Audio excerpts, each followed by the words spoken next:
biggest reason I wanted to talk to you about is Animation Magic. Can you talk about that and the new Animator's Palate? Yeah, so Animation Magic is a new show that's premiering on the Fantasy, and it celebrates the magic of animation, and it came out of one of our traditional Imagineering brainstorming sessions where somebody says, gee, wouldn't it be great if someone could draw a character and have it come to life? And so that was sort of the birth of that idea, and so it developed into what we see in the ship here as Animation Magic, where guests walk in the restaurant, they see a placemat, they draw a character, and through some very great software that we developed, that character comes to life during the dessert in the restaurant, and your character will march around, march with Mickey, interact with other Disney characters. And the great thing about it is that what I've seen is that it empowers people say, well, gee, I can't draw.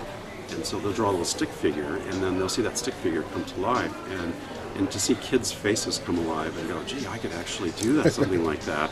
It's really gratifying when you work on a project for a couple of years like that. So our team is just really happy with the way it's turned out. Yeah, my 3-year-old basically scribbled, and yet the result was the character, which is pretty amazing. Yeah, and I mean, we're seeing that our guests are very creative, so we have guests that draw Mickey or some of the characters. I saw Wally the other night. They do dancing trees.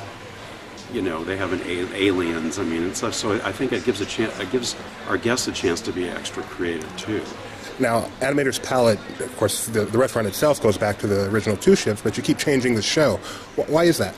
Well, we want to keep everything fresh for our guests. You know, the ships are unique; they have unique itineraries, so we want to do that.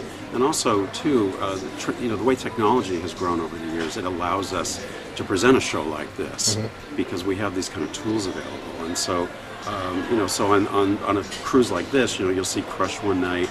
If you're in your rotation, depending on what rotation, and we have a Pirates night show that we produce for there, and then we have Animation Magic. So between the media and the way we've changed all the lighting, you know, it's a different experience each night for the guests. So, okay, I didn't realize that. Crush actually is still on the Crush is Fantasy? on here. So you have 3 nights with Undersea Magic with Crush, you have 3 nights with Animation Magic, and then depending on your rotation, you have Pirates Night in there. Wow. Oh, wow, that's pretty awesome.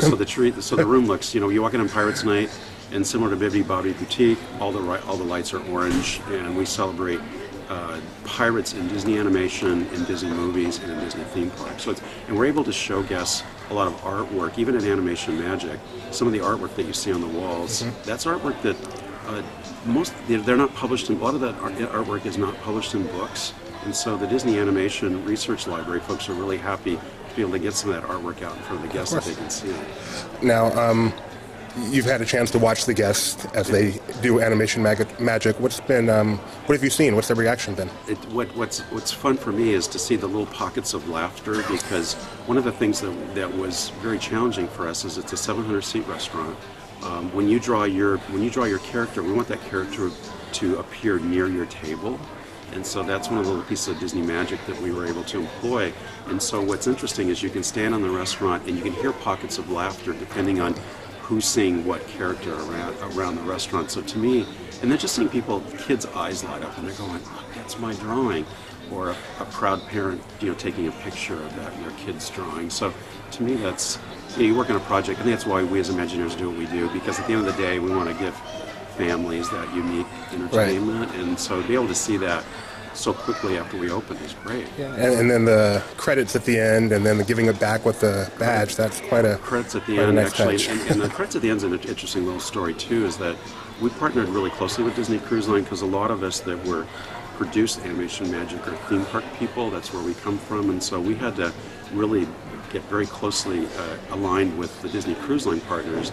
And actually, the credit crawl was actually an idea that was produced by our Disney Cruise Line liaison, where he said, hey, wouldn't it be great if you could have a credit crawl at the end? And we all said, hey, that's a great idea. And I think that's the example. To me, there's a few of those instances in this project where I think when you take all our groups and you come to one team instead of us delivering the show and just seeing how it works out. I mean, being able to align ourselves so closely with the cruise line, those are the kind of benefits we get out of it. Right.